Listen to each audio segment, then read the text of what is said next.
안녕하세요. 오늘 주제는 BTS에 대한 네 번째 이야기이자 BTS에 대한 마지막 이야기가 되지 않을까 생각을 합니다. 그럼 이제 마지막 이야기니까 더 이상 BTS 얘기를 제 채널에서 안 할 거냐고요?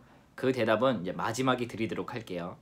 우선 본론으로 바로 들어가도록 하겠습니다. 제가 지금 할 이야기는 제가 처음에 호주 여성 팬, BTS 팬을 만났을 때 잠깐 언급했던 부분이에요. 그 얘기를 더욱더 한번 구체적으로 해보려고 합니다. 바로 이전 영상에서는 제가 개인적으로 느꼈던 BTS의 위대함에 대해서 한번 이야기를 해봤었는데, 오늘 이야기는 해외에서 임자로 살면서 왜 BTS가 더 유명해졌으면 좋겠는지, 왜 더욱더 많은 사람들이 이 방탄소년단을 알았으면 좋겠는지에 대한 이야기를 두 가지 관점에서 한번 이야기를 해보려고 합니다. 우선 첫 번째 부분을 이야기하기 위해서는 이제 호주에서의, 이건 호주뿐만이 아니라 미국이나 캐나다나 영국도 비슷할 거라 저는 생각을 합니다. 이제 호주 내에서의 한국과 한국인의 인식을 알아보자면 그냥 한마디로 얘기하면은 한국에 대해서 잘 모릅니다. 이 나라 사람들이, 제가 얘기하는 건 이제 백인들입니다. 이제 백인들이 아시아를 떠올렸을 때, 동북아시아를 떠올렸을 때 첫 번째로 생각하는 나라가 중국이고 두 번째로 생각하는 나라가 일본입니다. 그래서 우리가 유튜브 영상들을 보게 되면은 그런 영상들이 있어요. 니하오 인사법에 대처하는 법, 한 번쯤은 보셨을 거라 생각이 됩니다. 그러니까 백인들이 우리처럼 생긴 아시안들은 다 중국인으로 보는 거예요. 처음 인사할 때 니하오로 하는데, 한국인 입장에서는 나는 한국인인데 중국인으로 보니까 인종차별이라 느끼게 되고, 그 인사법에 대한 대처법을 유튜브에 영상을 올렸더라고요. 어떤 분이 반문을 하실 거예요. 삼성과 현대 유명한 회사들이 있는데 어떻게 한국을 모를 수가 있냐라고 얘기를 하겠지만, 삼성 같은 경우에는 백인들이 스마트폰을 쓰면서 이게 어느 나라 제품이지? 이렇게 생각을 하면서 쓰지를 않아요. 그냥 삼성이라는 브랜드 이미지가 좋아서 쓰는 거고, 현대차 같은 경우에는 제가 처음 호주 뉴질랜드 왔을 때 11년 전보다는 많은 사람들이 현대차를 이용하고 있지만 아직까지 인식은 그냥 저렴한 차로 이렇게 인식이 되고 있습니다. 다른 나라는 잘 모르겠는데 호주 내에서는 그렇다는 겁니다. 그러니까 그런 브랜드로 한국을 알리기에는 되게 제한적이라는 겁니다. 그리고 선진국이 아니라 후진국으로 갈수록, 그 다음에 큰 나라가 아니라 작은 나라라 갈수록 왜 사람들이 중국과 일본을 더욱더 인지하게 되는지를 알 수가 있는데, 제가 몇 년 전에 퍼시픽 아일랜드를, 그러니까 남태평양이죠, 그 섬나라를 가본 적이 있어요. 가서 놀랬던 게, 그 작은 나라인데 그 나라를 가서 놀랬던 게 중국 정부와 일본 정부가 무료로 학교와 병원을 지어준 거예요. 그리고 그 앞에다가 자신들의 국기가 달린 기념비를 세워놓고 언제 이 건물들을 우리가 설립해줬다라고 이렇게 기록을 해놨더라고요. 그리고 그런 부분들을 통해서라도 사람들은 중국과 일본을 알게 되고, 그 작은 섬나라를 가게 되더라도 경제는 중국인이 꽉 잡고 있습니다. 그러니까 중국을 모를 수가 없어요. 그런데 그 와중에서도 제가 놀랬던 게 뭔지 아세요? 그 나라 사람들이 음악을 듣고 있었는데 그때 당시에 어떤 음악을 듣고 있는지 아세요? 그 당시에 사람들이 들었던 음악이 강남스타일이었습니다. 놀랍지 않나요? 그러니까 우리가 그 음악을 통해서 사람들에게 한국을 더욱더 알릴 수가 있다는 겁니다. 우리 한국이 예전보다는 많이 부강해지고 강대해졌어도 일본이나 중국처럼 그런 작은 나라들까지 외교전을 펼치기에는 상당한 무리가 있거든요. 그런데 그런 사람들에게 한국을 알릴 수 있는 게 음악만큼 좋은 게 또 없다는 겁니다. 다시 호주로 돌아와서 호주 얘기를 해볼게요. 제가 호주에서 백인들을 만날 기회가 상당히 많았습니다. 그런데 많은 백인들이 진짜 한국에 대해서 몰라요. 어떤 적이 있었냐면은, 제가 한 번은 50대 중년 여성분을 만난 적이 있었습니다. 저보고 어디서 왔냐는 거예요. 제가 그래서 한국에서 왔다 얘기를 하니까 한국에 대해서 아예 모르고 계시더라고요. 그런데 그 손에는 삼성 갤럭시 폰을 쓰고 계신 거예요. 그래서 제가 지금 삼성 스마트폰이 한국에서 만들어졌다, 한국 브랜드다 얘기를 하니까 놀라시더라고요. 많은 사람들을 만났을 때 한국을 잘 알지를 못하는데 한국을 아시는 분들이 가끔 있어요. 근데 그런 분들에게 너 한국이 어디에 위치해 있는지 알아라고 물어봤을 때는 많은 사람들이 모릅니다. 한국은 일본과 중국 사이에 위치해 있다라고 얘기를 하면은 많은 사람들이 또 놀랍니다. 그런데 그것도 이해를 하는 게, 한국 했을 때 그 사람들이 딱히 떠오르는 이미지가 없는 겁니다.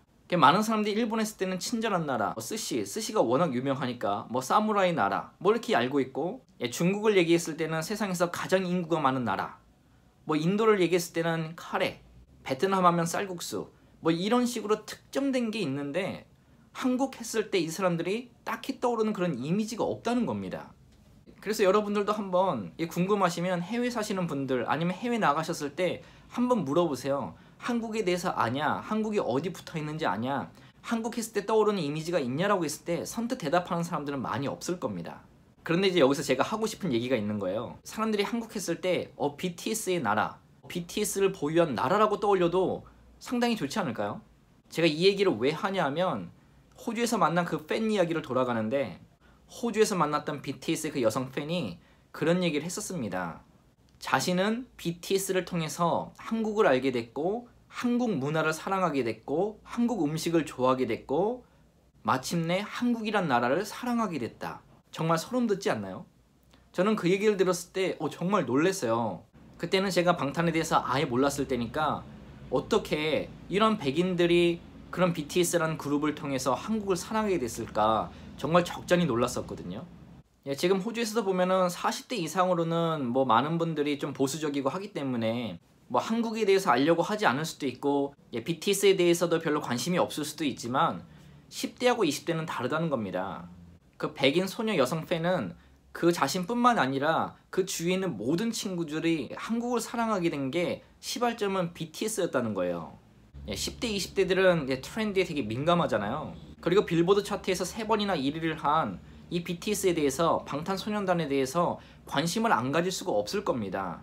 그리고 미국 언론에서도 계속 21세기 비틀즈다 얘기를 하는데 이런 데에 관심을 안 갖는다는 게 더 오히려 이상할 수도 있다 저는 생각을 하거든요. 우리가 외교적으로 한국을 알리는 데는 분명 한계가 있어요. 근데 많은 사람들이 BTS를 알게 되면 자동적으로 BTS의 나라인 한국을 알게 될 것이고, 한국의 문화를 사랑하게 될 것이고, 한국 자체를 사랑하게 된다니까요. 여러분 생각을 해보세요. 지금도 해외에 나가면 그 나라 백인들이 아시안들을 보고 거의 다 니하오라고 인사를 합니다. 왜냐하면 다 중국인이라 생각을 하니까.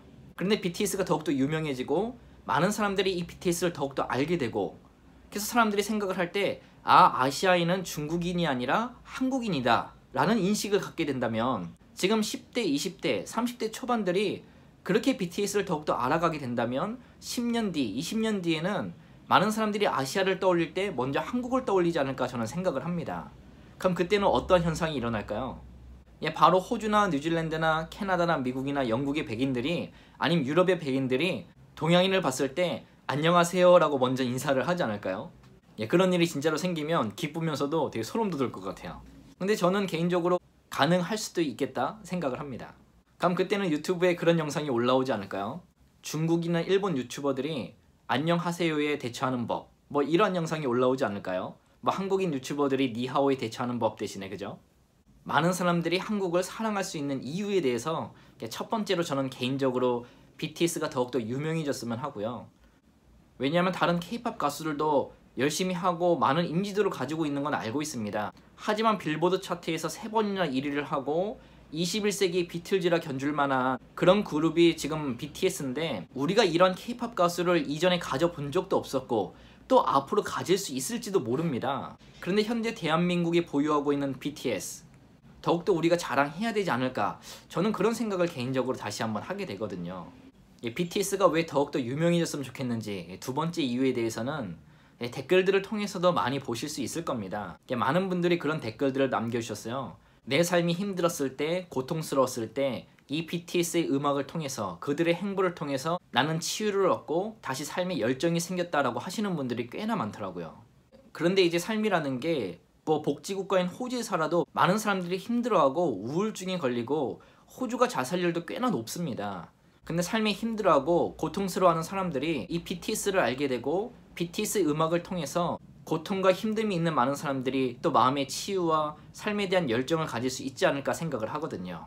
저는 개인적으로 그렇기 때문에 BTS가 더욱더 유명해지고 그의 노래들이 더욱더 많은 사람들이 들려줬으면 좋겠다는 생각을 하게 됩니다. 여러분들이 제가 한 말에 뭐 동의를 할 수도 있고 안 할 수도 있지만 저는 그렇게 생각을 한다는 겁니다. 오늘까지 이렇게 4개의 영상을 한번 찍어봤습니다. 정말 의식의 흐름대로 영상을 찍었던 것 같아요. 처음에는 분노해서 영상을 찍었고, 그렇게 영상을 찍고 나니까 많은 분들이 어떻게 도움이 됐으면 좋겠다 해서 도움되는 사이트를 올렸고, 근데 많은 사람들이 댓글을 보다 보니까 제가 방탄소년단에 대해서 궁금증이 생겨서 찾아보게 되고, 그들이 대단한 그룹이란 것을 알게 돼서 2번의 영상을 더 올리게 됐는데요. 이로써 4번의 영상을 다 올린 것 같습니다. 그럼 이제 앞으로 BTS 영상은 아예 안 올릴 거냐고요? 아니죠. 제가 끝이라고 한 거는 이 4가지의 영상이 끝이라는 겁니다.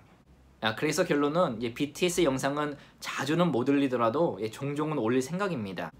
원래는 제가 이 영상을 어제 저녁에 찍으려고 했었는데, 어제 저녁에는 이제 주신 댓글을 다 하나하나 읽어보고 또 주신 정보들 있잖아요. 뭐 이런 노래가 좋다, 저런 노래가 좋다 주신 말씀들이 있어서 그걸 하나하나 다 들어봤었습니다. 예, 들어본 후기는 정말 좋더라고요. 그럼 오늘 영상을 통해서 왜 BTS가 더욱더 유명해졌으면 좋겠는지 그러한 이유에 대해서 한번 말씀을 드려봤는데요. 오늘 영상도 시청해주셔서 너무 감사합니다. 그리고 이 영상을 끝까지 시청해주신 여러분들에게만 말씀드리는 건데 제가